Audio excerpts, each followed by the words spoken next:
Hello, everyone. This is Rebel Lee coming to you with another episode from Ridge Raiders Podcast with Wally. And this week we are viewing. What is it, Wally? What is the episode this time? Number 9, Limo 1 is missing. Okay, episode 9, Limo 1 is missing. It came out on 4/6/79. Oh, okay. Okay, April 6, 1979. Still in that last year of 79. I don't know if we should call him Crazy Cooter or Grand Theft Auto Cooter. This is like the third vehicle in this season that he's ripped off. Yeah. I just find it funny that, it's the president's car, but yet they leave it unattended with the key. Or no, he hotwired it, but left it to where anyone could get into it.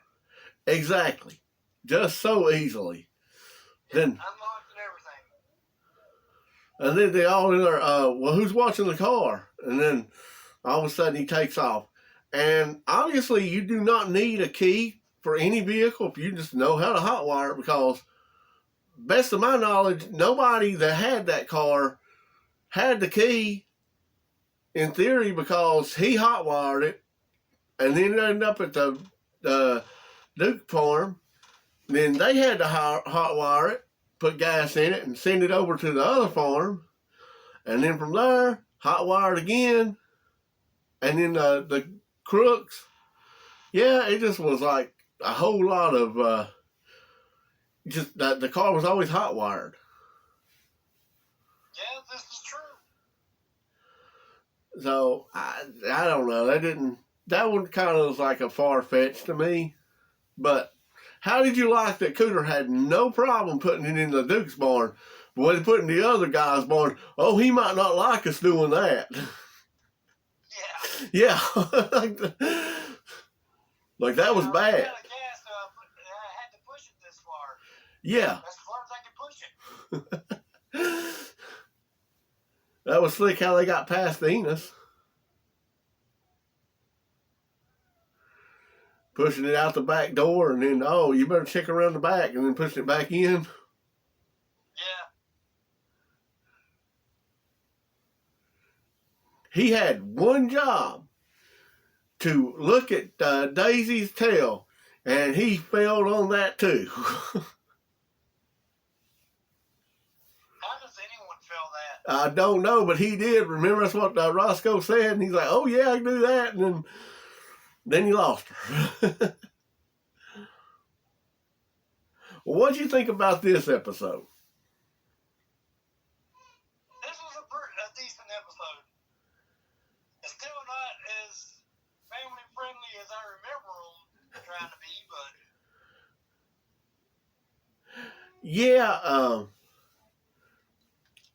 Yeah, it was okay. I mean, I think it's getting there to the ones we remember. Hopefully, I mean, like I say, I think this season will be the most edgy, and then after that it'll be a little bit lighter. But so why don't you get up on top of the roof of a house, and I'll line up some tires and see if you can jump down and do that bounce that they did. Oh, hell no. My knees are shot as it is. Oh, wait, hell, I'm going to try that. I just want to see if that works. So, yeah, we will do that, and we'll put that out there. I'll take you. No. Take one for the podcast team, Wally. You can do this. How about I check slam you off and see if you bounce? But that was kind of corny. And then, whenever Jessica watched that, that's the only one that I had with someone else besides the other guy.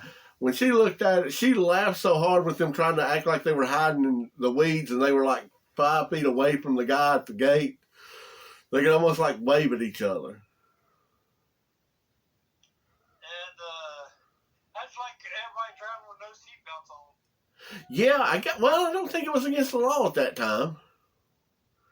So, I don't remember when that law came in. when I was a little kid in my Challenger, my dad's Challenger, me and my sister was always standing up in the car in the back seat, jumping over the seats and everything while mom or dad was driving. Yeah, and I remember doing that too. So, and I think it was in the early '80s. So we were still doing that with no seatbelt. So I guess it was okay then. Yeah. So, do you think those guys paid Daisy for the stuff they got at the board's nest when they figured out that the car was stolen? That was a classic dine and dash. Although Daisy, she didn't care. It's going to be in Boss Hogg's money anyways. I'm surprised Boss didn't catch on to that. As much as he goes for money. How'd you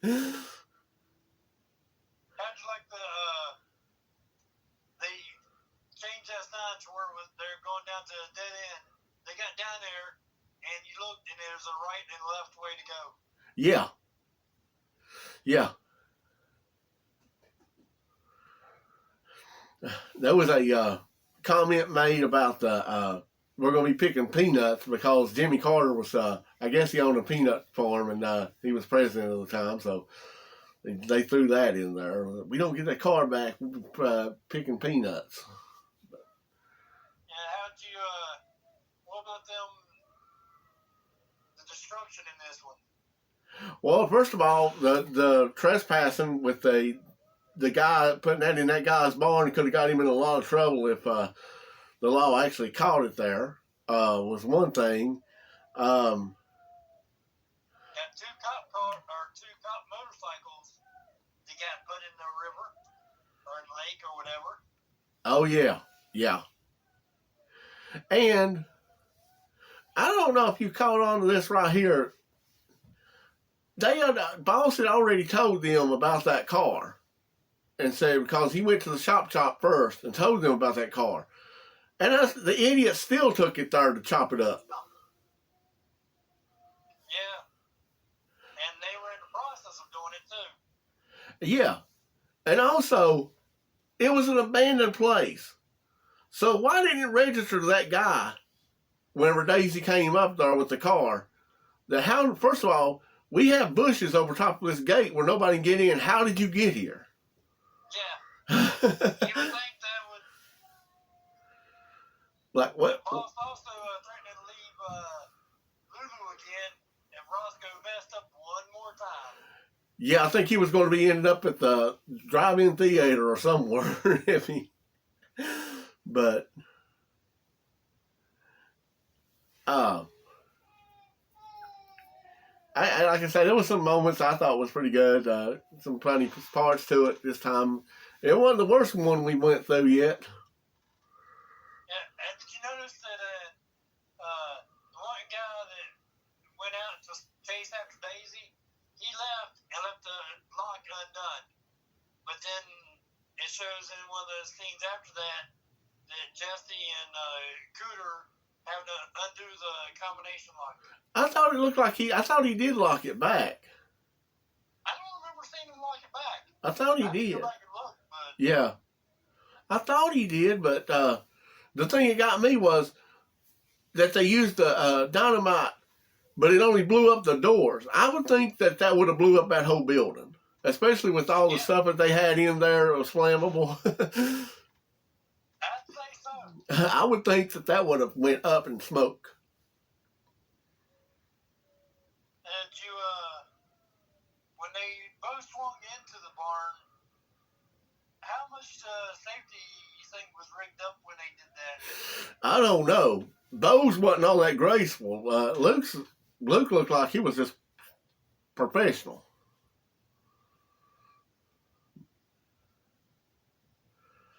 I liked him standing on Cooter's shoulders. Yeah.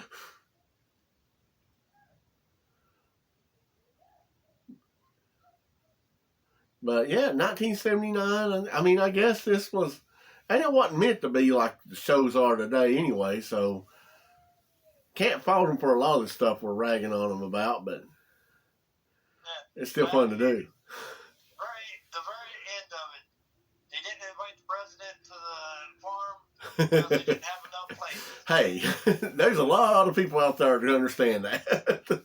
And some of them were chipped anyway, so Yeah. I love that look he got, and then he was like, "It's the president of the United States." But I don't even know if I don't know if I had a favorite part in all of it, except maybe the ending. I did like all the, well, I guess talking about it or whatever, and the president supposedly called and stuff. But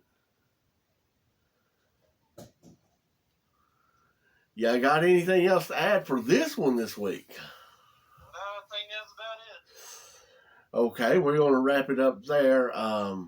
And I looked on IMDb. There really wasn't much talk about anything on there or anything. So what's our next episode going to be? Number 10? Deputy Dukes. Deputy Dukes. April 13th, 1979. That should be interesting. April the 13th, that would have been on a Friday the 13th back in the day. Okay. Let's just see if the Dukes have any luck in that one, or if it's all bad, or how much property damage they do this time. But so long from me and Wally right now.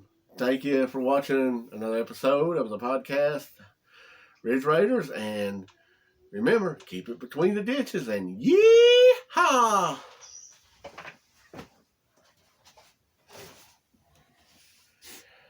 Hey.